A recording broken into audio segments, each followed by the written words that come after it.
Bonjour tout le monde. Bonjour personne pour le moment, mais bon. J'attends donc que Suzy me fasse la demande pour me rejoindre. Et puis en attendant, déjà, j'ai envie de dire bienvenue pour la partie replay. Merci aux premiers arrivants de nous rejoindre, c'est super, merci beaucoup.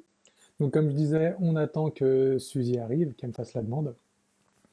Et puis en attendant, j'espère que vous allez bien. Nous ici, il fait encore assez beau, donc c'est cool. Et je suis super content de pouvoir partager ce live avec Suzy et de vous parler un peu de notre changement de vie et de la façon dont ça s'exprime et que ça s'est concrétisé de deux manières différentes pour nous.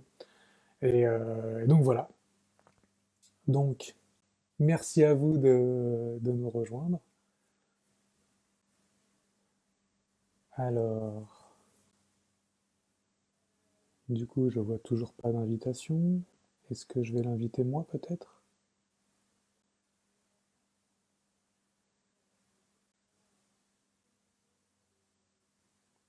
Ok, mais écoute, Suzy a rejoint la vidéo. Cool. Voilà la petite demande.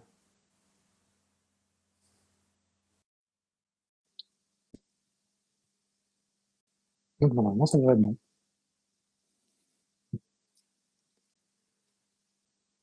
Salut, Voilà, super. Salut Suzy. salut, comment Comment ça ça va? va? Bah super, et toi? Ça va, ça va. Ok, merci de me rejoindre. Merci d'avoir accepté de faire ce live avec moi. Euh, Avec grand plaisir et merci pour l'invitation. c'est un plaisir aussi. Là, on s'était rencontrés déjà à l'occasion d'un échange entre petit shooting photo et une séance de detailing. C'est comme ça qu'on se connaît Ouais, du c'est coup. vrai. Et Ouais. puis depuis, on se suit mutuellement. Et puis, moi, j'observe aussi ce que tu fais comme changement, ce que tu as décidé d'entreprendre avec ton fils, le départ de la région parisienne aussi, enfin de Paris tout Ouais. court même. Et Mhm. j'ai trouvé que ce serait vraiment cool de pouvoir partager la façon dont deux décisions de changement de vie peuvent s'exprimer de manière vraiment différente et qu'on puisse échanger Mhm. un peu là-dessus. Donc c'est cool. Et presque en même temps en plus. Ouais, c'est exactement ça, ouais. Mais je me souviens, c'est vrai, ça. Je me souviens que tu m'avais dit quand on avait fait le shooting là, vers C'est vers janvier. décembre, janvier, ouais, janvier, c'est un truc comme Mhm. ça. Moi, au mois de mars, je pars. Et moi, je l'avais même pas anticipé encore. Et peu de temps après, je crois que je prenais Ah les billets, ouais? on partait en même temps, quoi. Moi, je partais en Ah ouais, Thaïlande ouais. et toi sur la route. Et ouais, sauf que toi, t'es parti quelques jours avant le confinement. Ouais. Et moi, mon départ était quelques jours après le confinement. Et toi, Ah t'avais oui. réussi à t'échapper avant et moi, j'étais coincée. Ouais, Et c'est j'étais pas là, fou ouais, parce que super, il a réussi à s'enfuir. je t'avoue que C'est pas c'était comme même pas moi. calculé parce qu'on l'a Bah appris que ouais. quand on arrivait en Thaïlande qu'ils avaient fermé les aéroports et tout. Mais oui, c'est bien tombé, quoi. Mm. Comme quoi, je crois que Mais de c'est toute la façon, première. Ah ouais. oui. Non, vas-y, vas-y. Personne n'avait anticipé. Non, je dis personne n'avait anticipé. De toute façon, ce confinement, même quelques jours avant, Ouais, c'était encore, c'était un peu irréel en fait. incertain. Ouais, ouais, ouais, exactement. Ouais. Mhm. Mais comme quoi, tu vois, quand t'es vraiment, enfin, moi, je le vois comme ça surtout. C'est quand t'es vraiment aligné avec ce que tu veux, ce que tu fais, que c'est un choix qui est juste dirigé avec, j'ai envie de dire, une énergie positive, une vibration positive. Généralement, tout se met en place comme il faut, quoi. Je pense que si on avait voulu Tout à fait, fuir, ouais. on serait parti, au lieu d'être parti le 13 mars, on serait parti le 16 et ce serait foutu, quoi. Mhm. Ouais, ouais, c'est vrai, ouais. Et Ouais, l'intuition, du coup, avec ces énergies positives, il y a une intuition qui se met en place, ouais, c'est ça. même sans qu'on sache parfois que c'est une intuition, et c'est ça qui est drôle. Ouais, carrément. Je suis complètement d'accord. Avant d'entrer dans le vif du sujet, je te propose, si ça te va bien, qu'on puisse faire quelques minutes de présentation l'un et l'autre pour les gens qui te Mhm. connaîtraient pas sur mon compte et inversement. Ouais, Est-ce que, d'accord. est-ce que tu veux te lancer ou est-ce que j'y vais? Comment tu le Ouais, sens? ok, Allez, ok, c'est ok. parti. Alors, moi, c'est Suzy. Je suis, on m'appelle la maman nomade en Kangoo. Donc voilà, parce que j'ai décidé il y a quelques mois de changer de vie et voilà, j'avais une vie citadine en plein Paris et voilà, avec un boulot, un enfant, un appartement. Et voilà, tout d'un coup, j'ai eu envie enfin pas tout d'un coup, mais j'ai eu envie de changer de vie et voilà, il y a quelques mois, je suis partie sur les routes à bord d'un Kangoo que j'ai aménagé moi-même. Et on est parti sur les routes avec mon fils à la recherche d'un écolieu, enfin à la recherche, avec l'envie. On allait voir les écolieux, mais c'était aussi le plaisir d'être sur les routes et l'envie de rejoindre peut-être un écolieu ou une communauté, une collectivité dans la nature. Et voilà. Et c'est ce Ok. qui est, c'est bon, le confinement nous a un peu retardé et on est parti au déconfinement et depuis voilà on a vécu plein d'aventures. Aujourd'hui on est posé sur un petit lieu en communauté. Mhm. Ok, bah écoute, merci beaucoup. Mhm. Moi, du coup, je vais essayer de faire aussi court que toi, parce que d'habitude, je suis assez bavard. Du coup, bah, moi, c'est Eric Pérez. Euh, J'aime bien me donner l'étiquette de coach, même si je vais plus loin que ça, parce que je suis avant tout une personne qui a décidé de vivre sa vie comme je l'entendais. Et j'ai décidé que j'étais le seul maître à bord, que la société, les conditionnements, les peurs et tout, c'était fini. Donc j'ai fait ce qu'il fallait pour. Et puis aujourd'hui, bah, mon travail n'est que l'extension de qui je suis et que j'essaie de leur transmettre le mieux que je peux à des gens qui sont ouverts à faire la même chose et qui sont motivés pour faire la même chose, quoi. Voilà comment je pourrais me décrire le mieux possible et le plus succinctement possible. Génial. Euh, du coup, bah, je voudrais te rendre la parole pour que qu'on puisse un peu échanger sur quel a été ce changement de vie et un peu les déclics, le pourquoi on a décidé de se dire, allez, on part. Ok. Alors le déclic. Le déclic. Est-ce qu'il y a eu un déclic? C'était un long cheminement en fait Mm. qui a commencé, je pense, il y a 8 ans, quand j'ai été assez gravement malade et Mm. j'ai commencé à me à me remettre à un mode de vie plus naturel, même si je restais en plein Paris. Donc ça a commencé par un changement alimentaire, ensuite la découverte de l'hygiénisme, de voilà plus être à l'écoute de mon corps et voilà ensuite j'avais mis en place tout un mode de vie plus naturel entre guillemets parce que bon un mode de vie naturel à Paris c'est voilà Ouais, c'est sûr. mais voilà plus naturel et plus près de mon corps du fonctionnement physiologique on va dire. Ensuite je suis devenue maman et j'ai continué dans la lignée avec une grossesse, un accouchement physiologique et une éducation plus libre et respectueuse et aussi physiologique dans le respect de la physiologie pour mon fils et puis Mm. à force d'être dans ce milieu, de rencontrer plein de gens, je rencontrais des gens dans des écolieux qui vivaient complètement dans la nature et j'avais envie d'aller toujours de plus en plus loin et en fait après je me suis mis à séjourner dans des écolieux et à faire des vacances entre guillemets dans la nature dans des écolieux Mm. et la vie m'a amené à j'avais fait un post il y a pas longtemps dessus pour raconter comment m'est venue l'idée de vivre dans une voiture. C'est que j'étais en Andalousie dans un écolieu, puis d'un coup j'ai eu un, un couac dans mon logement, là où je devais rester, puis on s'est retrouvé sans logement avec mon fils. Mm. Donc un événement négatif en apparence. Moi je les Ouais. appelle les redirections, Mm. ce que je te disais tout à l'heure. Ouais. Je les appelle les redirections. Et là, j'avais juste une voiture de location, une tente et mon fils sous le bras. Mm.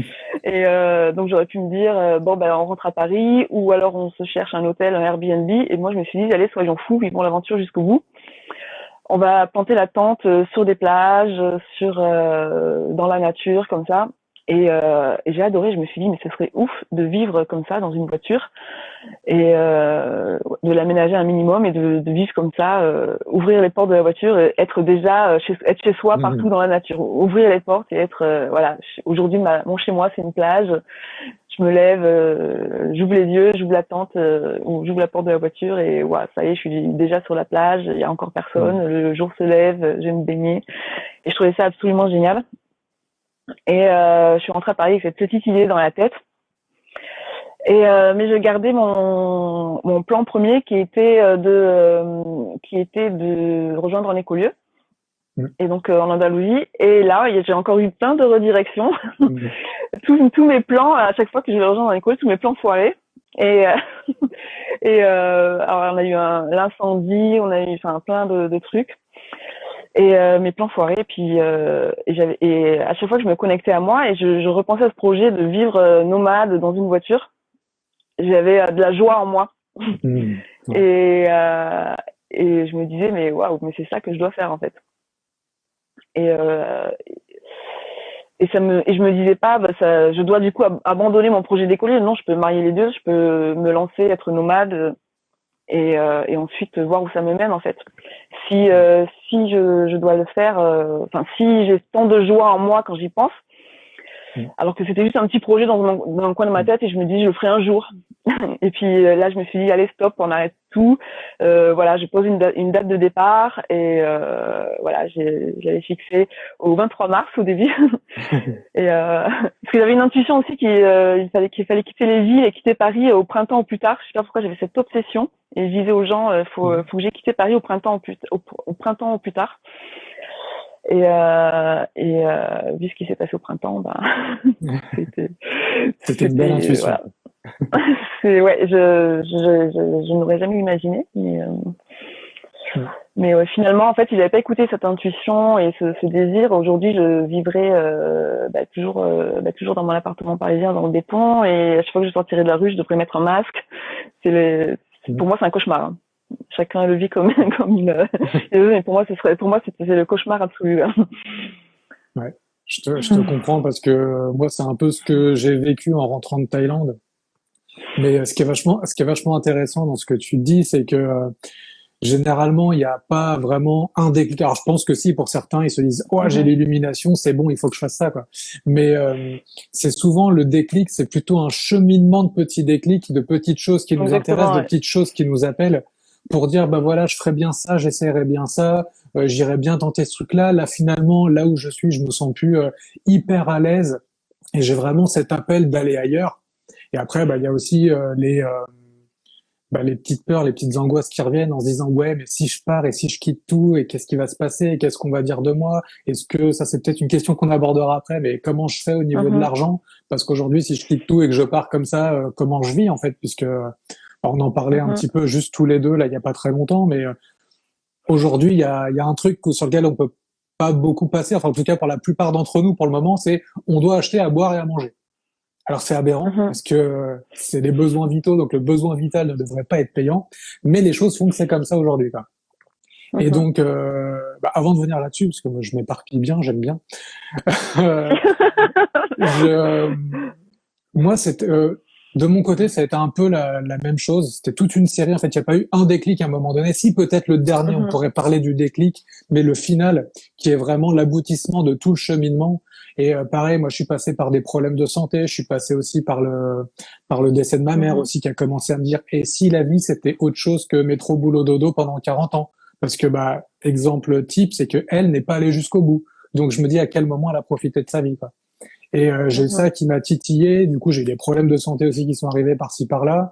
Et puis vraiment, cet inconfort au boulot. Bah, moi, je travaillais en industrie chez Renault et tout. Et bon, bah c'est voilà quoi. C'est vraiment une ambiance. T'es dans la fourmilière, t'es dans la ruche. D'ailleurs, le bâtiment dans lequel je bossais à la fin s'appelait la ruche, vraiment. Donc c'était vraiment cette ambiance-là qui bourdonnait dans tous les sens. Puis je me suis dit juste, c'est plus possible, quoi. Et c'est là où j'ai commencé à essayer de me dire, bah tiens, en fait, comment je peux faire des choses plutôt que de me dire, bon bah c'est pas possible de les faire, d'arrêter d'être fataliste, parce que je me suis dit, si je suis fataliste, bah clairement, c'est extrême, mais autant se tirer une balle tout de suite, parce que bah je me vois pas passer encore 30 ans comme ça, quoi. Et donc c'est là que de fil en aiguille, bah, j'ai travaillé, j'ai découvert la naturopathie, le theta healing, le coaching, l'accompagnement, et là je me suis senti vraiment dans la logique de la vie, c'était vivre en harmonie avec ce qui nous entoure, prendre en compte vraiment l'intégralité de la personne, mais pas que sur un plan physique, vraiment sur l'aspect émotionnel et surtout que moi, ça me travaillait beaucoup sur la fin. Et c'est vraiment en agissant là-dessus sur moi que je me suis rendu compte que j'étais capable de faire plein de choses. Et puis bah, c'est à un moment donné, bah, j'ai eu le déclic en me disant bon bah en fait moi c'est ça que je veux transmettre aux gens, c'est ça que je veux vivre, c'est ça que je veux être et puis juste l'employé qui hop à 7 heures il va bosser, à 16 heures il rentre, il a 2 jours à peu près de répit le week-end, il a 4 semaines par an et puis en dehors de ça il contribue et tout et voilà c'était un petit peu tout ça et puis bah le changement de vie a eu lieu vraiment quand je me suis dit bon bah maintenant j'ai quand même trois gros piliers qui me retiennent, c'est mon crédit immobilier, mon CDI et mon logement. Et tout ça, en fait, crée une espèce de d'entrave. C'est comme si j'avais des menottes, comme si j'avais un boulet qui me dit, bah, en fait, tu peux rien faire tant que t'as tout ça. Et donc, j'ai décidé, bah, du coup, avec Anaïs, avec ma copine, de se dire, bah, stop, en fait. C'est fini, les entraves, on les lâche, on est libre, on verra ce qu'il y a, on verra ce qui nous porte. Et aujourd'hui, si je devais refaire ce choix, mais je le referais 1000 fois, quoi. Et du coup, Eh on en oui. revient à ce qu'on disait tout à l'heure, c'est que, bah, quand on le dit comme ça, quand on le partage aujourd'hui, cette vie, ce changement de vie, on me voit moi au bord de la plage, en Thaïlande, au Portugal, toi on te voit sur les routes, à kiffer des endroits, les petites bords de rivière, à te lever le matin avec le soleil et la montagne à la fenêtre de ta caravane. Mais euh, ça pourrait paraître simple quand on le vit, mais comme on disait, ça découle de tout un aboutissement, de tout un cheminement. Et j'ai envie de supposer que parmi tout ça, il y a quand même eu des doutes, des peurs, des choses de et si je me lance et est-ce que tu me confirmes ou pas? Alors, oui, sûrement, oui et non, parce qu'en fait, Ouais. moi j'ai un tempérament de foncer en fait. Hmm. c'est j'ai même alors, une qualité et un défaut à la fois parce que je fonce tellement que je vois pas les problèmes qu'il pourrait y avoir Hmm. et je me dis des fois ouais une peur que j'avais c'est que je me dis je suis folle, je sais même pas ce que je fais. J'y connais absolument rien, je suis folle, mais c'est pas grave et je me dis bon c'est ça qui est bon. Et je me Hmm. dis bah, quand un problème se présentera bah je trouverai bien des solutions autour de moi ou Hmm. voilà. Après ça c'est mon tempérament à moi, Ouais. ma personnalité. Et des fois, je me disais, mais je m'arrêtais et j'étais là, mais je suis vraiment en train d'aménager une voiture alors que j'ai jamais fait de ma vie. Je suis vraiment en Hmm. train de partir avec un vieux Kangoo qui risque de tomber en panne, ce qui est arrivé. N'importe quand. Moi, j'y connais rien en voiture. Je sais même pas entretenir une voiture. J'avais jamais eu de voiture de ma vie avant. Je savais à peine conduire. Ouais, j'avais un peu peur de si Hmm. j'avais une peur de ça, c'est parce que j'avais pas conduit depuis que j'avais eu mon permis à 18 ans, c'est-à-dire il y a 20 ans. Ok. Et je me disais mais et les rares fois où j'avais conduit, les gens qui étaient à côté de moi avaient super peur. Hmm. Et quand j'ai commencé à dire euh, à mes amis oui, je vais partir en road trip, ils disent toi avec ta conduite. Voilà, et puis enfin mais à chaque fois à chaque fois que j'avais une peur en fait, je me disais si les autres y arrivent, pourquoi pas moi en fait. Je veux dire Ouais. conduire c'est pas si difficile si tout le monde arrive à conduire. Je vois pas pourquoi moi j'y arriverais pas. Donc je me disais bon, je vais y aller doucement, tranquillement, Hmm. Oui, que je après tout, c'est vrai que suis t'es pas voilà, pressé. voilà. je vais, voilà, c'est puis c'était ouais, parce que j'étais un peu Schumacher au volant aussi. Et du coup, le fait de après je me suis dit mais pourquoi me presser? Et j'ai découvert toute une autre conduite et j'ai apprécié beaucoup plus en fait. Hmm. Sinon d'autres peurs, ouais, des fois je me disais ouais, juste ça, je m'arrêtais, je me disais mais enfin, ça se trouve j'ai complètement dans le mur, je sais absolument pas ce Hmm. que je fais, mais j'ai aussi la croyance très ancrée en moi qu'il y a qu'en faisant qu'on apprend en fait. Ouais. Ça, du Après coup, c'est c'est aussi plutôt le une belle fait, croyance. oui, c'est on apprend en faisant et que Ouais. s'il y a un problème, je trouverai toujours un truc pour retomber sur mes pattes. Hmm. Et et aussi je pense que quand on fonce, l'univers, Dieu ou peu importe comment on l'appelle, met tout en place autour de nous et pour que ça arrive bien en fait. Ouais. Pour que ça arrive là, quand j'ai eu ce projet, je n'avais aucun argent. Je sais Hmm. pas si tu te rappelles, au mois de janvier, je t'avais dit j'ai un gros blocage avec Exact. l'argent. J'avais plein de soucis, plein de problèmes. Voilà, mes plans avec tel écolieu avaient foiré, ça m'avait coûté. J'avais vécu un incendie où j'avais perdu beaucoup d'argent dedans. Hmm. Et plein de trucs qui m'arrivaient et j'avais mon compte en banque était bloqué, j'avais aucun argent et je disais à tout le monde je pars 23 mars. Et tout le monde disait mais quand? Mais j'ai dit mais tout arrivera, tout se passera et c'est ce qui est arrivé en fait, c'est Hmm. débloqué de façon dont je m'attendais absolument pas. Et d'ailleurs même le confinement m'a rendu service dans ce sens-là au niveau argent et tout ça. Euh, bon, je ne vais pas entrer dans les détails, mais même Hmm. voilà, le confinement m'a vraiment beaucoup aidé dans mon projet en fait. D'accord. Ok. alors que je m'attendais absolument pas. Alors que à la base c'était un retard. Mm. Mais je pense que c'est aussi la façon dont on accueille les choses. Ouais. J'avais le projet de partir sur les routes le 23 mars et 17 mars, un confinement, on doit tous rester chez soi. J'aurais pu le vivre comme une injustice, avec beaucoup de colère. Ah, mais moi je devais être Mm. sur les routes. Et je fais bon, ok, bah je vais en profiter pour faire ceci, pour faire cela et pour Mm. voilà. Et j'ai accueilli avec joie et il y avait plein de gens qui me disent ça va, t'es pas trop dégoûté. Moi j'ai dit non non, j'accueille avec joie, c'est cool, c'est super. Je partirai quand ce sera possible et si ça devait pas se faire, enfin si ça s'est pas fait, ça devait pas se faire et voilà.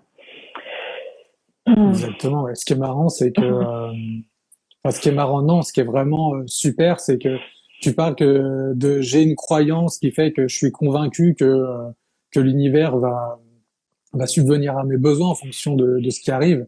Mais déjà, c'est vrai que pour moi, c'est vrai. Et c'est vrai que j'ai vraiment développé moi aussi cette foi que il se passera ce qui se passera. Je le jugerai probablement à un moment. Pardon, tu vois, faut pas que je dise ça. Mais je le jugerai probablement à un moment donné.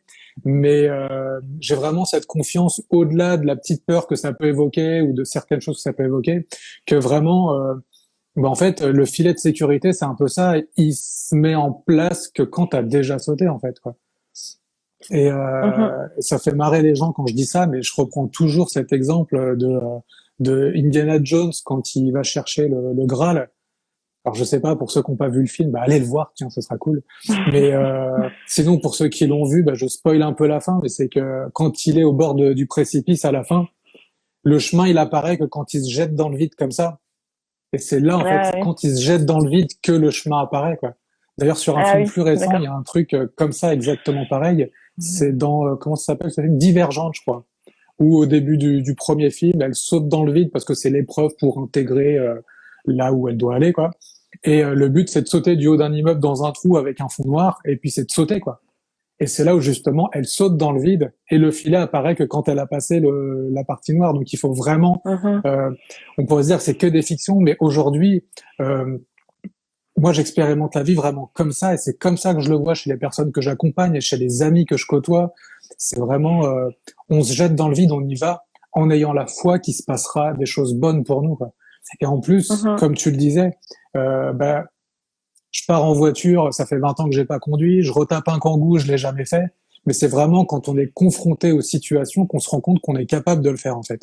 Et c'est là où ça exactement. Ouais. montre que on a vraiment des ressources incroyables en nous.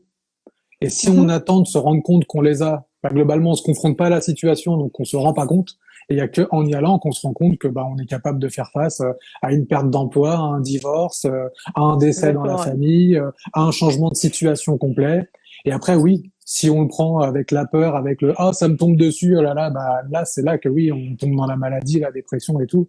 Et justement bah c'est vraiment un super exemple que tu montres parce que toi tu as ça naturellement. Oui c'est divergent, oui. Je lis les commentaires en même temps. Et toi, tu as ça naturellement, et moi, je sais que j'ai vraiment dû le travailler, quoi. Parce que moi, pendant des années, je vais dire presque bien 10 ans entre le moment où j'avais un peu ouvert les yeux sur quelle était ma situation et qu'est-ce que j'aimerais faire, j'ai mis 10 ans Mhm, à petit déconstruire les croyances, déconstruire l'éducation que j'avais reçue à l'école pour m'ouvrir à d'autres possibilités. Et ça, c'est juste m'ouvrir à d'autres possibilités. Ça m'a déjà pris des années, en fait pour mhm. ensuite y aller petit à petit, commencer par un petit truc et pas me dire bon allez, je quitte mon appart, confinement, pas confinement, je pars avec mon fils tout seul dans un kangou. Et, ouais, ça m'a pris vraiment beaucoup de temps quoi. Et Mhm. qu'est-ce que j'ai? Oui, non, vas-y, vas-y. Non, je l'ai naturellement. Je sais pas si c'est naturel, mais en fait, j'ai eu tellement de, j'essaie de le dire sans dire de gros mots, T'as de le droit, c'est problèmes. pas grave. Non, c'est pour moi-même pour améliorer mon Ah langage. oui, ok.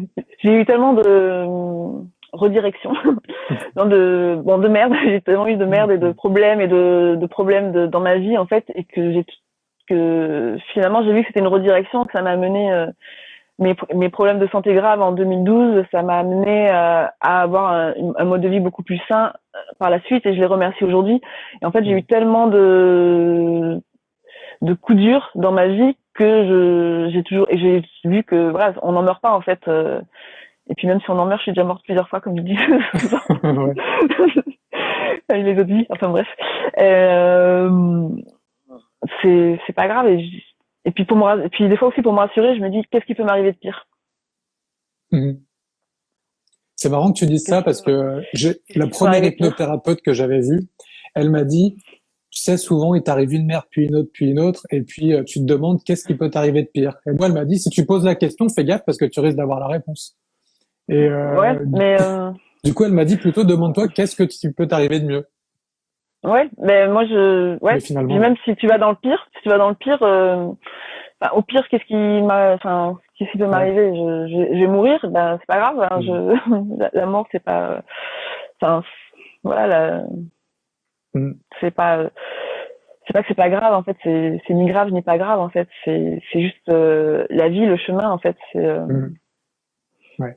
je peux avoir un accident, je peux avoir une panne. Je l'ai eu, ben voilà, j'en suis pas morte. J'ai eu une panne au milieu de nulle part avec mon gamin de 5 ans sous le bras. Mm. Ce qui est drôle, c'était une de mes peurs d'avoir une panne, et finalement je l'ai eu. Comme quoi, on matérialise les peurs qu'on a. Ouais. Mais je l'ai pas vu comme quelque chose de négatif non plus, parce qu'il s'est passé plein de belles choses et j'ai vu que j'avais l'univers avec moi, parce que ce qui est fou, c'est que ce jour-là, le jour où j'ai eu la panne, il y a une abonnée qui m'avait contacté le matin même et qui m'avait dit, m'a raconté son histoire. J'ai eu 2 cancers. Ton histoire, elle me redonne elle me redonne l'espoir de vivre et de vivre des belles choses. J'ai envie de faire comme toi. Je suis en Ardèche aussi. Est-ce qu'on peut se rencontrer? Et j'avais eu ce message juste avant de prendre la route et j'avais dit, bah, écoute, oui, si tu veux. Et j'y vais je lui dis là où je vais en Ardèche et sur la route pour la rejoindre, j'ai la panne. Et quand je suis en panne, je lui envoie un message. Voilà, je suis en panne. Et elle est venue, elle m'a aidée, j'ai Mm. mis toutes mes affaires dans sa voiture, j'ai dormi dans son bungalow le soir. Le lendemain, elle m'a amené, c'était génial d'ailleurs, hein, merci encore. Et ça me montre une telle humanité en fait, et ça montre tel que la solidarité est tellement possible entre les humains en fait. Mm. C'est tellement beau et et je suis contente d'avoir vécu cette panne parce que et je l'ai vécu à chaque fois que j'ai un problème et je me fais aider tout le temps. Et, Mm. euh, et en fait, je pense qu'on a pas mal peur parce qu'on est coupé des autres, on se coupe soi-même des autres. Mais quand on est tous reliés, on peut tomber, les autres ils seront là pour nous aider à nous relever et on se remettra à marcher en fait. Mm. Je sais Je pas suis si je complètement m'explique. d'accord. Si, si, si, complètement, quoi. Et je pense que ça nous est tous arrivé d'une manière ou d'une autre, mais vraiment d'avoir ce sentiment d'être d'une manière, ouais, un peu au fond du trou, ou d'avoir un truc, tu te dis bah, comment je vais gérer ça. Et c'est vrai que soit tu cherches par toi-même, soit il se présente des choses. Moi, je sais que j'ai eu la chance d'avoir toujours plein d'amis autour de moi, donc j'ai pas eu à attendre qu'une bonne âme croise ma route, et je pense que ce sera arrivé. Et même, j'ai envie de dire que cette bonne âme, elle a déjà croisé ma route, elle était rentrée dans ma vie pour me dire, bah tiens, est-ce que tu penses que ça peut se passer comme ça? Est-ce que tu penses qu'on peut voir les choses autrement? Est-ce que tu as besoin d'un coup de main? Moi, ne serait-ce que tu vois pour des trucs tout cons, mais ne serait-ce que pour déménager à certains moments ou pour faire les travaux dans mon appart que j'avais avant. Euh, bah en fait, je demandais rien et j'avais l'aide. Je savais pas faire et j'avais les gens qui venaient voir. C'est moi pareil. Je l'ai fait avec un appart, toi tu l'as fait avec un kangou, mais j'ai tout retapé de A à Z. Alors j'ai aucune notion de bâtiment, de travaux, de menuisier ou de quoi que ce soit. Bah, j'ai acheté les outils, hop, j'ai fait. J'ai acheté du carrelage, je l'ai posé. Alors c'est fait comme c'est fait, mais c'est fait quoi. Et c'est là que tu te rends compte que bah c'est c'est des ressources, c'est des choses que tu es capable de mettre en place pour ton bien en fait, pour construire vraiment ce que tu as envie de construire. Et puis, bah, c'est tellement bien fait que après, j'ai dû poser 4 ou 5 cuisines, des parquets dans 2 maisons et ainsi de suite parce que bah, ah, Eric, tu sais faire, bah attends, tiens, viens voir un peu par là. Mais bon, là, on s'éloigne un peu du sujet, mais Ouais. pas tant que ça en fait, quoi. Parce que Oui, c'est vraiment cette histoire de ressources, on les a en nous, et même si on sait pas, en fait, on sait, quoi, parce que on peut apprendre, c'est aussi simple que ça. c'est ça. On a les capacités d'apprentissage en nous. C'est pas L'apprentissage, c'est pas l'école de 6 à 18 ans et ensuite on a fini d'apprendre. C'est tout le temps, en fait, on veut quelque chose, on peut l'apprendre. Ouais. Comme je disais, je me suis pas, je disais dans un post aussi il y a quelque temps, on me dit tu as de la chance. Bah, la chance, oui, j'en ai, mais oui et non, en fait, parce que quand j'ai eu ce projet-là, je me suis pas dit, ah, bah, je peux pas parce que je n'y connais rien. Ouais. J'ai commencé, je connais rien au sujet, donc je le fais pas. Non, j'ai commencé à m'informer et me former sur le sujet, en fait, sur l'aménagement de Kangoo, sur la vie en van, en nomade, sur la route, tout ça. J'ai commencé à m'informer et je posais des questions. Je me suis mis dans des groupes Facebook d'aménagement de van, tout ça. Je posais des questions tellement bêtes et débiles et les gens ils me répondaient des des morts de rire quoi. Mais moi je m'en fichais. Mais moi je m'en fichais. Je disais bah vous pouvez vous moquer de moi, je m'en fiche. Moi je débute et j'apprends. Je suis pas là pour. Je dis vous pouvez vous moquer de moi, je m'en fiche en fait. Moi mon rêve je vais le vivre. Hein, qu'on se moque de moi sur Facebook parce que je pose des questions bêtes. Ouais. De toute façon, je pense qu'aujourd'hui, le plus bête, c'est celui qui pose pas de questions, quoi. Parce qu'à un moment donné, le mec qui rigole, et qui reste dans son, ouais, qui reste dans son coin, ouais, exactement. Ouais. Qui reste dans une vie qu'il aime pas parce qu'il ose pas, il se dit, oh, je sais pas faire, donc, ou je le fais pas, je vais pas poser la question parce qu'on va se moquer de moi. Moi, je dis, bon, on va se moquer de moi, mais tant pis, c'est pas grave, je la pose, il y aura bien quelqu'un qui va me répondre.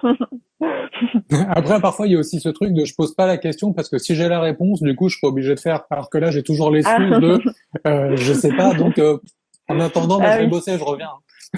Oui, quand ça nous sert d'excuse mentale pour nous. Ouais, ouais, il y a des moments où ça nous sert bien de pas savoir faire aussi, quoi. Et ouais, surtout qu'en plus, comme tu disais, aujourd'hui, avec Facebook, Instagram, avec YouTube, franchement, aujourd'hui, tu sais pas faire un truc, mais tu as une vidéo qui existe sur tout. Donc, tu peux trouver un mec qui va t'expliquer comment faire ce que tu sais pas faire, quoi. Et qui va te le détailler, qui va te faire du pas à pas, et t'as plus qu'à suivre, en fait, quoi. C'est ce qui est formidable dans notre époque et dans Internet et les réseaux sociaux. Ouais, c'est la partie positive de cet aspect-là, quoi, de pouvoir apprendre des choses assez facilement, puis mine de rien, de pouvoir être en relation avec des gens, quoi. Quand on passe au-delà de l'aspect, bon là, je sais que je suis un peu dans le jugement quand je dis ça, mais quand on passe dans l'aspect voyeurisme ou des choses comme ça, de montrer un peu qui on est, de juste montrer des beaux hôtels, des belles piscines, des choses comme ça, ben, on peut faire des formidables rencontres. Nous, on s'est rencontrés comme ça, j'ai rencontré un paquet de monde comme ça, et certains aujourd'hui sont devenus des vrais amis avec qui je construis des projets actuellement dans la matière, dans le concret, dans la vie, on va dire. C'est pas que de la relation virtuelle, quoi. Donc, il y a vraiment des bons aspects là-dedans, quoi. Bien sûr. Je dis tout le temps, les réseaux sociaux, c'est un outil, c'est comme un couteau. Un couteau, tu t'en sers pour tuer des gens ou pour cuisiner. Ouais. Les réseaux sociaux, c'est pareil. En fait, tu peux t'en servir pour aller regarder la vie des gens et les jalouser et les critiquer parce qu'ils sont dans un hôtel, un bel hôtel, ils sont au bord de la piscine. Ou tu peux t'en servir pour créer un vrai truc, pour faire avancer les choses, pour t'informer sur des sujets, pour faire évoluer l'humanité, en fait. Exactement. Pour la première fois de l'humanité, on est tous connectés et l'information n'est plus obligée de passer par une élite qui contrôle les médias. Il faut même si c'est clair parce qu'ils essayent quand même de le faire un petit peu. Hein. Quand on dit des trucs un peu trop open, c'est chaud quand même. Oui, il y a une censure.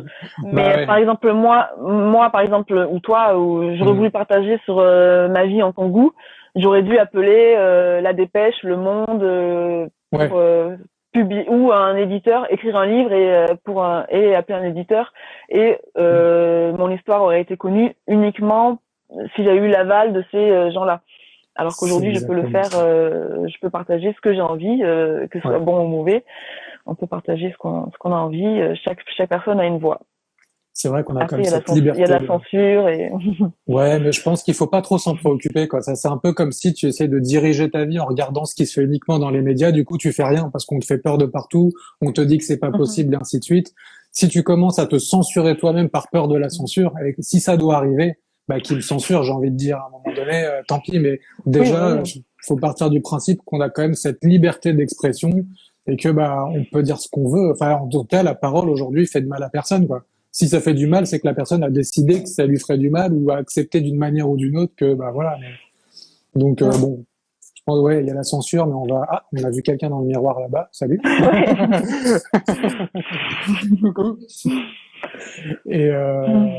ouais, dans tous les cas, voilà, parlons, faisons des choses. Et puis c'est vraiment l'objet, en plus de ce qu'on partage aujourd'hui, c'est de montrer que il y a vraiment une multitude de facettes. Nous on en présente deux aujourd'hui, mais il y a vraiment une multitude de facettes, de possibilités de vivre vraiment autrement, quoi.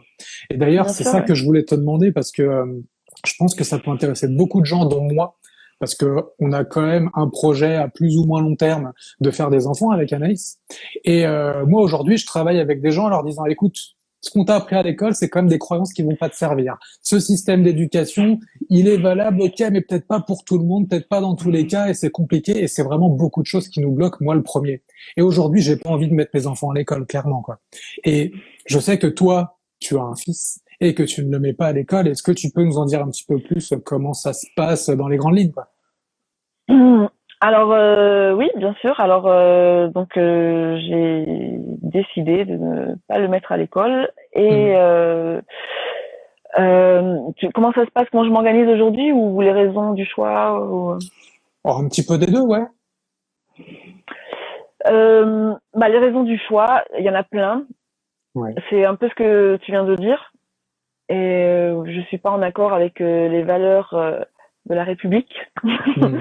Ouais. qui sont, enfin les valeurs qui sont insufflées à l'école, autant ce qu'ils appellent les valeurs de la République et autant les valeurs sur le terrain elles-mêmes qui sont la compétition, la comparaison, qui sont le non-respect de la physiologie, de l'apprentissage et du rythme de chaque enfant qui Ouais. est individuel à chacun. Parce Mhm. que les enfants, on dit les enfants, mais c'est un enfant, un être humain et il a sa forme d'apprentissage, il a sa forme d'intelligence et il ne se met pas en place de la même façon chez chacun de nous. Donc c'était voilà pour ça et voilà, j'étais pas en accord avec les valeurs qui sont véhiculées. C'était aussi une continuité de mon mode de vie où Mhm. moi j'avais choisi d'être indépendante depuis. Enfin, j'ai jamais été salariée en fait. Ouais. J'ai jamais eu de CDI et donc j'ai toujours aimé voyager, j'ai toujours voilà et et je me disais que ça pouvait être super qu'un enfant puisse profiter d'une vie où il peut voyager, se lever à l'heure qu'il a envie, apprendre ce qu'il a envie d'apprendre et je trouvais ça génial d'offrir une vie comme ça à un enfant. Mhm. Ouais. Donc c'est de l'expérimentation. On verra si j'ai eu tort ou raison dans 20 ans ou pas. Enfin voilà, en tout cas pour l'instant on est très heureux tous les deux. Et puis voilà, c'était pour offrir ça à mon enfant, mais aussi pour moi en fait la vie de maman d'enfant qui va à l'école, je me voyais pas dedans non plus quoi. Mhm. Tu te voyais pas De me attendre à lever 16 heures à la porte. non, je me voyais pas. Des fois, j'essaie d'imaginer. Je dis, allez, qu'est-ce que ça va être la vie? Et en fait, justement, parce qu'il y a des moments où j'ai eu des doutes. Est-ce que je peux le mettre dans une école alternative? Parce que il y a des écoles alternatives comme Montessori, tout ça, qui proposent des choses très sympas aussi. Mhm. Et j'essaie de m'imaginer. Je dis, voilà, parce que moi, je l'écoute. En fait, je ferme les yeux et je vois ce que ça provoque en moi. Mhm. Et je fermais les yeux et j'imaginais, allez, donc une journée d'école, bon, on se lève, le réveil sonne à 7 heures, il fait nuit, il fait nuit, je dois lever mon fils, l'habiller vite avec le regard sur la montre et l'amener dans la nuit d'hiver à l'école, voilà, puis c'était Ouais. juste pas possible quoi. Mhm. Et c'est pas voilà quoi, c'était pas possible et je m'imaginais pas aller à des réunions de parents d'élèves, attendre les horaires, attendre que ce soit les vacances scolaires pour partir quelque part. Mhm. Ouais, c'était pas possible. Enfin, je l'envisageais Et- pas. Je ne me voyais pas dans cette vie, enfin, je n'avais ni envie, ni voilà. Mhm. Et je vais toujours au mieux. Oui, Et je oui, oui, descends bien petit sûr. à petit.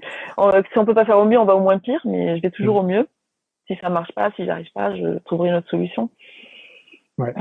Et aujourd'hui, bon, ôte-moi d'un doute quand même, il n'a pas de problème d'intégration, de communication, de choses comme ça, quoi. Parce qu'on pourrait se dire, enfin moi je l'ai entendu beaucoup, et si tu les mets pas à l'école, mais comment ils vont apprendre à lire, à écrire, et puis les cours d'histoire, et puis les cours de maths, ils vont faire comment? Enfin, il n'a pas de souci là, je crois, hein. Non, non, non, non, non. Et puis non seulement il apprend à lire quand ça lui prend, il apprend à lire, à écrire. C'est spontané en fait. Chaque enfant a vraiment Mm. sa manière d'apprendre. Et mon fils, Ouais. c'est tout d'un coup comme ça. Mm. Comme là, des fois on fait des cahiers d'activité, des petits cahiers Montessori là qu'on achète. Et par exemple, et le graphisme, donc ce qui est apprendre à écrire, toujours il passe Mm. ses exercices. Il dit ah non ça j'aime pas, je veux pas. Et l'autre jour, j'étais en train d'écrire au tableau, je lui disais attends sur le planning du campus et je disais attends il faut que je bouge cette réunion d'heures. Il faut que je la mette à 16 heures, il faut que je l'écrive et puis il me dit tu peux l'écrire je fais oui, ok. Et il a pris le stylo et il a écrit, il a recopié et il a mal écrit, mais c'était voilà, c'est donc tu vois, il y a pas besoin de perdre confiance. Mon fils de 5 ans ne voulait pas écrire et heureusement que je me suis pas inquiétée parce que je vois des mamans ah là là, mais il veut pas écrire, il va finir SDF. Faut Ouais. faire le chemin court, mais non en fait, il a lui-même envie d'écrire et de lire parce qu'il y est confronté tous les jours Mm. en fait à ça et quand ça lui prend il a l'envie comme quand ça leur prend d'apprendre à marcher et comme ça leur prend d'apprendre à parler et voilà c'est parce qu'ils entendent parler ils voient les gens marcher et, Ils ont envie de faire pareil, parce qu'à un moment donné, ils ressentent le ils ont envie besoin. de faire pareil Mm.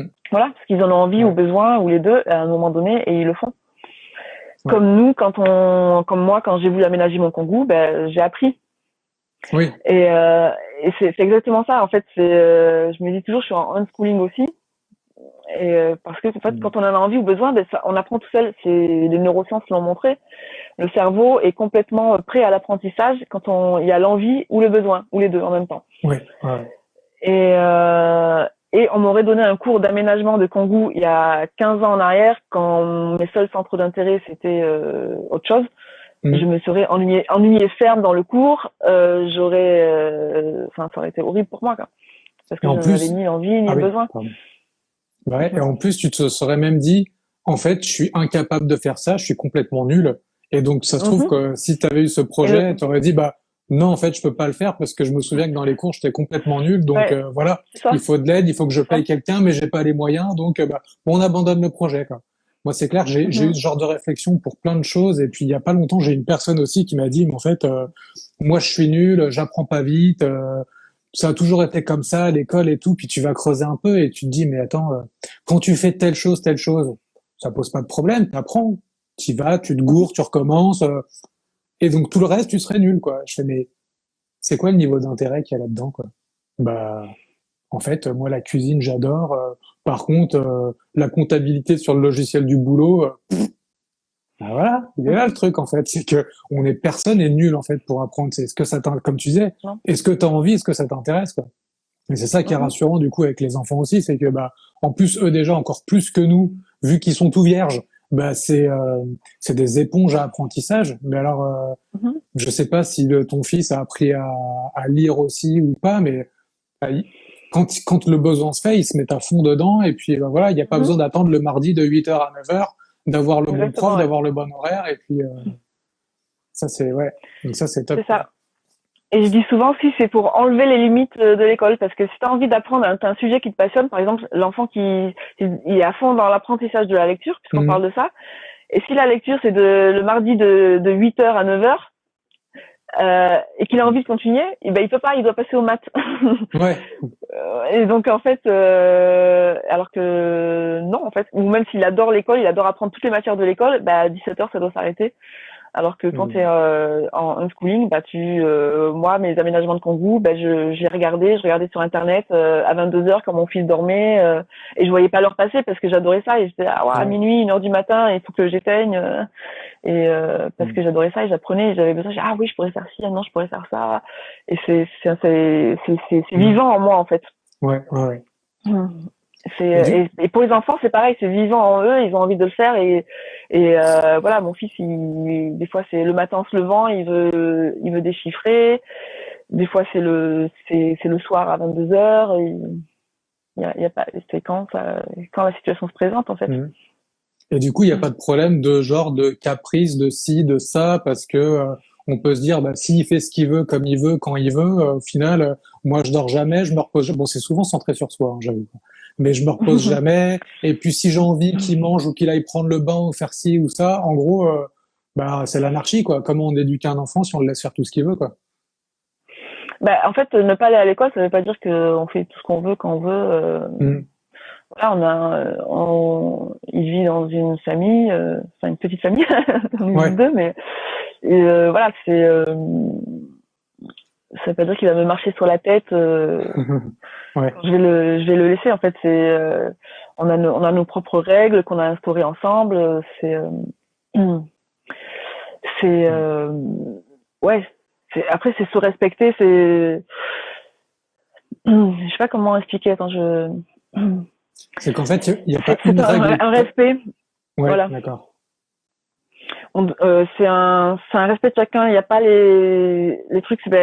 On doit se lever parce que il est 8 heures et qu'on doit se lever en fait. Mm.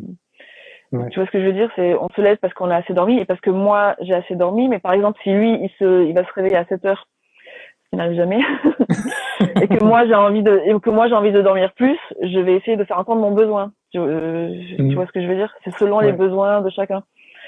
Comme je disais dans le live avec Nadia, je donnais l'exemple de respecter le consentement de l'enfant. Par exemple, ne pas l'obliger à prendre son bain parce que c'est un être humain, il a le droit d'avoir envie de se laver ou pas à ce moment-là. Mm. Mais sachant que par exemple le lavage, enfin le bain n'est pas aussi important qu'on nous le dit, parce qu'on nous dit les enfants ils doivent aller au bain tous les soirs. En fait, ce n'est pas aussi important que ça dans la santé et dans la propreté en fait. Et donc par exemple, donc je vais pas le forcer à moi à prendre un bain, mais si par exemple il est tout plein de boue et qu'il veut venir se coucher, je vais dire non. Ouais. Il veut venir dans le lit tout plein de boue, je vais dire non. Alors que pourtant je vais jamais le forcer à se laver s'il a pas envie. Ouais. Mais c'est déjà arrivé, il crapahute, il arrive tout plein de boue. Je lui dis là il faut se laver, si tu peux pas rentrer dans le lit comme ça. C'est se respecter et offrir de la liberté à son enfant. Ce n'est pas au détriment de soi ni de la propreté de la maison ou du lit. Ok. Après, en fait, c'est juste ouais, pardon, vas-y, excuse-moi. si moi ça ne me dérangeait pas que mon lit soit plein de boue, c'est ok aussi, tu vois. Oui. Moi, ça me dérange. C'est ok aussi si quelqu'un il n'y a rien de mal, tu vois, mal ou c'est les limites de chacun en fait. Ouais. Donc en fait, pour toi, tes règles, elles sont pas imposées par un horaire ou par un rythme quelconque, mais plutôt c'est la règle et adaptée un peu tous les jours, toutes les saisons, elle bouge un petit peu, mais toujours dans le respect de l'autre. Et vu que les envies de chacun diffèrent de jour en jour, de saison en saison, bah en fait, la règle, au lieu d'être tu vas te coucher à 20 heures, bah elle peut bouger un petit peu comme ça.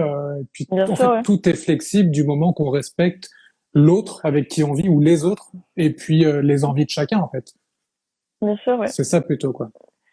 Et selon aussi le rythme de l'enfant, il y a des enfants s'ils se couchent tard, ils n'arrivent pas à dormir tard le matin. Ouais. Donc les parents insistent pour qu'ils se couchent tôt. Le mien, il se couche à minuit, il va dormir jusqu'à 11h du matin sans problème. Donc du coup et il va pas être et ça va pas être la journée ne va pas être difficile le lendemain pour tout le monde parce qu'il est fatigué. Parce qu'un enfant fatigué, les émotions partent dans tous les sens et c'est dur à gérer. Et du coup, donc pour moi, je peux le laisser se coucher à minuit parce que il va pas y avoir de crise émotionnelle le lendemain ou le soir même. Il a une petite copine qui, si elle dépasse 21h, son cerveau brille et elle part en crise émotionnelle, à taper. Tout ça. Donc c'est son fonctionnement à elle. Et donc son père fait attention à aller la coucher. Même quand hier soir on avait une fête ici, il a été la coucher parce que sinon elle brille. Mais le mien, lui, il danse jusqu'à minuit sans problème quoi. Il n'y aura jamais une crise émotionnelle. Ok. Bah, en même temps, respecter ça, c'est bien. Enfin, ça crée moins de problèmes, je veux dire, parce qu'en fonctionnant comme ça, il n'y a pas ouais, mais s'il se couche pas à 21h, il pourra pas se lever à 6 parce qu'il n'a pas besoin de se lever à 6. Et du coup, toi, tu seras pas hyper fatigué pour ta réunion du lendemain parce que t'as pas la réunion du lendemain. Bon, après, on pourrait dire que c'est un cadre chanceux, mais encore une fois, c'est quelque chose que tu as choisi, quoi. Tu as choisi ce rythme. C'est ça. En plus, tu t'innoves dans tous les sens, donc c'est ça, quoi. Euh, Mm. alors, je regarde juste un petit truc, voir s'il y avait des questions au passage, parce que j'ai absolument pas regardé les commentaires. Il y a beaucoup de monde qui est venu. Je les D'ailleurs, vois pas. merci à tout le monde. Ah oui, il y a peut-être que moi qui les vois parce que c'est sur mon compte que Ah ça si, c'est se bon, ça y est, je fait. les vois. Si, ça y est. Ok. Donc, il y a beaucoup de gens qui nous Je font m'en pas. coucou. Ouais, y a pas de Il y a question. des commentaires, mais pas spécialement de questions. Bah, d'ailleurs, il nous reste quoi, 10 minutes, 11 minutes, on va dire un peu moins, allez, on va dire 10 grosses minutes. Si jamais il y a des questions, n'hésitez pas à les poser, qu'on puisse y répondre On en a dévié live. sur l'éducation. Bah, en même temps, la dévier sur l'éducation, oui, mais ça fait partie du changement de vie, quoi. Aujourd'hui, on a décidé de faire un changement de vie personnel en s'écoutant soi-même, un changement de vie professionnel en décidant, en tout cas pour moi, de plus être un peu attaché à un patron qui va valider, qui va me dire combien j'ai d'argent j'ai le droit de dépenser et quand est-ce que tu peux le dépenser et ainsi de suite. Et donc pour moi, ça va avec. On a dérivé sur les enfants parce que bah, clairement, quand on décide de changer de vie, je pense que c'est changer un peu tout le paradigme de ce qu'est la vie, comment on doit la vivre, qu'est-ce que c'est que le modèle de réussite. On en avait, je me souviens, parlé encore tous les deux. Ça veut dire quoi réussir? Est-ce qu'on est vraiment dans l'argent ou l'épanouissement? Et du coup, si on est dans l'épanouissement, ok, nous, on a fait ce qu'il fallait. On s'est pris en main, on est passé à travers diverses épreuves, etc. Mais maintenant, comment on transmet à la nouvelle génération? Est-ce qu'on les laisse aller à l'école? Est-ce qu'on les laisse avoir leur propre conditionnement, leurs propres barrières et on va travailler la même chose à 20, 30, 40 ans? Ou est-ce que d'ores et déjà, on leur donne l'éducation? Et pour moi, ce changement de vie implique aussi de transmettre la main. Moi, je le fais à travers des accompagnements, à travers des personnes qui sont un peu comme moi, finalement. Et toi, bah, tu le Mhm. transmets à travers ton fils et tu vas créer une nouvelle, t'es en train même de créer une nouvelle génération qui va commencer à penser autrement, qui va commencer à avoir d'autres valeurs, d'autres modèles en fait, un autre modèle. Et ce sera Mhm. Mhm. peut-être lui-même la source d'inspiration bah, de ses petits camarades, on va dire, de ses frères à grande échelle qui eux Mhm. seront allés à Oui. l'école parce que bah c'est comme ça, parce que il n'y a pas de dans ce qu'on dit, on part. Je voudrais juste mettre aussi un petit bémol, c'est que c'est des choix qu'on a fait par rapport à notre expérience, par rapport à notre logique et à la façon dont on estime que c'est bien de vivre en s'écoutant soi-même. Mais pour d'autres, ils ont de très bonnes raisons aussi probablement de ne pas faire ça, de ne pas lâcher des choses, de mettre les enfants à l'école pour X ou Y raison. Et Mhm. on n'est pas en train de leur jeter la pierre ou leur dire ah vous avez rien compris. Hein. C'est vraiment Mhm. on propose Tout autre à chose, fait, on oui. explique que bah, en fait aujourd'hui on est quand même beaucoup à se poser énormément de questions, à vouloir du nouveau, à vouloir que la planète change, que le gouvernement change un peu de logique, voire complètement, et à vouloir changer. Et là ce qu'on est en train de montrer c'est deux cas isolés de gens qui ont décidé de faire autre chose. Mais il n'y a pas de jugement de ceux qui sont encore dans un autre ou dans l'ancien modèle, on va dire, dans le modèle actuel même. Tu fais bien Donc, de le ouais. préciser parce qu'il y a beaucoup de, pardon, il y a beaucoup de Oui. gens, quand on fait autre chose que l'école, surtout l'école, ou Mm. qu'on fait autre chose que ce que le modèle de la société, c'est, ils se sentent agressés personnellement. Alors pourquoi? Faut qu'ils se le demandent pourquoi. Ouais. Oui, c'est, ils se sentent critiqués, alors que c'est pas forcément le but de critiquer. Mm. C'est nous on a quitté quelque chose qui ne nous convenait pas pour X raisons et on crée autre chose et on le montre. Après si ça intéresse, ben vous suivez. Si ça vous intéresse pas, vous suivez pas en fait. C'est ça en fait. C'est si vous trouvez que Mm. votre vie vous convient parfaitement, c'est génial. Oui, bien sûr. Après, comme tu dis, généralement, quand ça réveille quelque chose, je reprends mon exemple pour pas qu'il y ait d'attaque personnelle, mais moi, quand j'ai été titillé, quand j'étais énervé par le comportement de quelqu'un, je me suis rendu compte relativement rapidement que c'est parce que, en fait, j'étais en train de me juger, j'avais une certaine jalousie. Lui, il fait ça et je préfère aller lui casser un peu de sucre sur le dos plutôt que de me dire, bah, pourquoi moi je bouge pas, en fait? Pourquoi je fais pas autre C'est chose? ça. Pourquoi j'essaye pas de sortir de ce truc-là? Et je préfère me dire, et je l'ai dit pendant un bon moment, bah j'ai pas le choix parce que bah, je l'ai dit tout à l'heure, hein, CDI, crédit et puis je sais même plus quoi d'ailleurs. Bref, euh, et puis bah finalement quand tu te rends compte que bah il y a que toi qui est responsable de ta vie, de comment tu prends les choses, et si les autres nous énervent, bah c'est pas eux qui nous énervent, c'est toi qui décides, qui accepte à un moment donné, consciemment ou inconsciemment, d'être énervé par eux quoi. On vous regarde Oui ici et en puis famille. Merci. si ça nous énerve, c'est qu'il y a quelque chose qui est pas aligné en nous. ça vient toucher quelque chose et Ouais. faut se demander quoi. C'est ce que Mhm. j'avais mis une fois en story parce que quand je fais des posts sur la vie sans école, il y a beaucoup de gens qui se sentent jugés, qui se sentent l'école jugée, Ouais. et qui viennent me dire en commentaire, ah, tu craches sur l'école, blablabla, tout ça. Et qui viennent me dire, mais si ton fils veut être médecin, et si ceci, cela, et moi j'ai mis avant de venir commenter sur l'Instagram d'une famille qui a choisi l'instruction en famille. Il faut se demander la question, est-ce que moi je suis alignée avec mes propres choix? Est-ce que j'ai les fait en conscience? Mhm. Est-ce que je suis bien informée sur tous les choix que j'avais et j'ai vraiment fait ce choix en conscience? Mhm. Et se demander pourquoi on va aller poser la question à une famille, à des parents, enfin dans mon cas à une mère qui a décidé de faire sans école. Et si ton fils Mhm. veut être médecin, et pourquoi on va pas aller demander à une famille dont les enfants vont à l'école, ah oui, mais si ton fils veut être acteur, si ton fils veut être coach, si ton fils veut C'est être psy, excellent. parce que ce sont des choses qu'on n'apprend pas à l'école publique en tout cas, à Ouais. l'école de la République française. Ce Mhm. sont des compétences de thérapeute, d'accompagnement, de sport, d'artistique. Si ton fils veut être musicien, pourquoi, qu'est-ce qui en nous pousse à aller, pourquoi? Parce qu'il y a une norme en fait, il y a une norme et voilà. Oui, mais si ton fils veut être médecin, et moi, Mhm. moi, je vais pas aller voir les familles scolarisantes en disant oui, mais si ton fils veut être acteur et comment il va faire? Pourquoi, S'il veut en juste fait? élever des chèvres en haut de la montagne, il fait comment? C'est quel cursus?